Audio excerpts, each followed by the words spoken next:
here I am again. In my previous video there seemed to be some confusion about the way how I explained how to delete or update events in your Google Calendar. That's why I decided to record this video and explain things a bit better than I did before.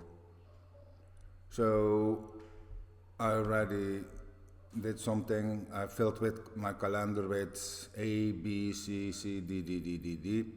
And then I asked, can you delete BBB from my calendar? It deleted BBB. Great. And now here you can see it has been deleted. So before we start, we need to ask ourselves one question.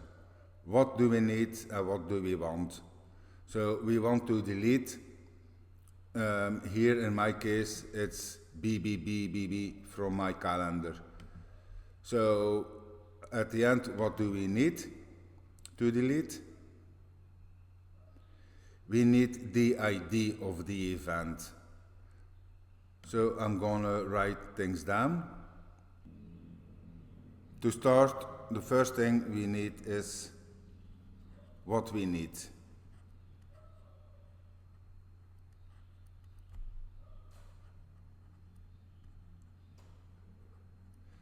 I hope you don't get any headaches of my writing.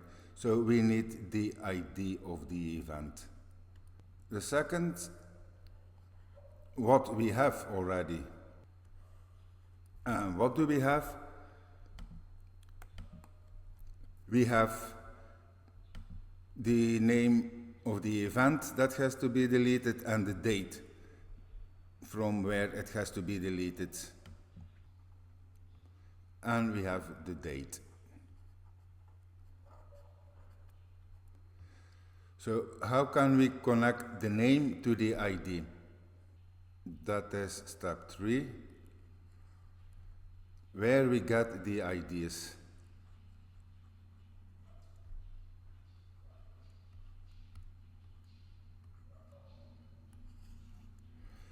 And that is very easy. We get the IDs of all the events from the same day and the get all events.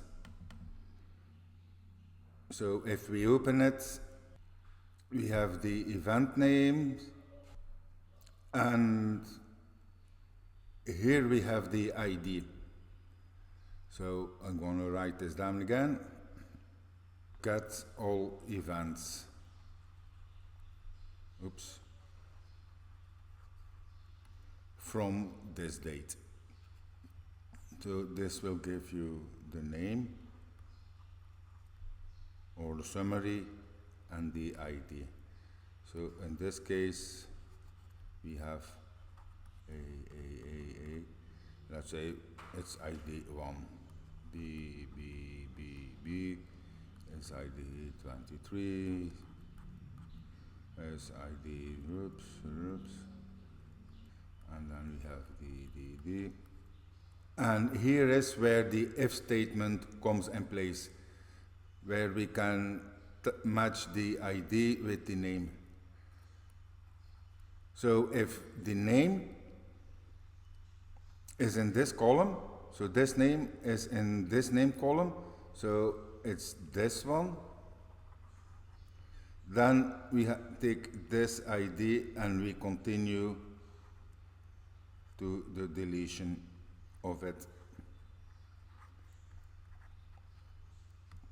And that is the if statement that does the filtering for us. So now have a look at it. So if we go to the if statement,